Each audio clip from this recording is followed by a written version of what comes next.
Good evening. I'm going to be talking about two sessions which are all about modelling interoperability. Now, you've all heard a lot about models. You're thinking, oh, what more can he say?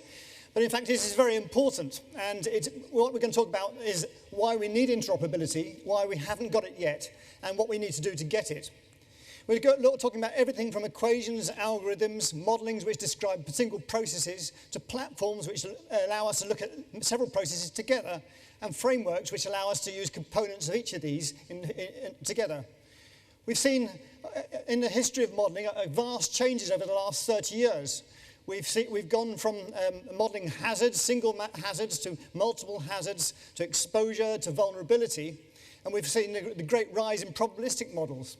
As a result, we see this enormous explosion of modelling platforms, such as you see on the right or left here, where this is only a subset of all the modelling platforms that are out there.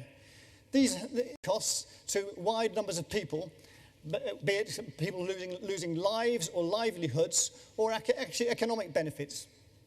So what of the future? We could on one hand say, well, let's leave the world go the way it wants to go. We'll let one model developer kind of become the industry standard, and then everyone else follow it. Or we can take a different route and follow what happened in music, where we actually adopted a standard in the 16th and 17th century, which then allowed everybody to use the same models. In fact, in music, they allowed anyone to play anyone else's music. Before that, you couldn't do that. So standards are really important.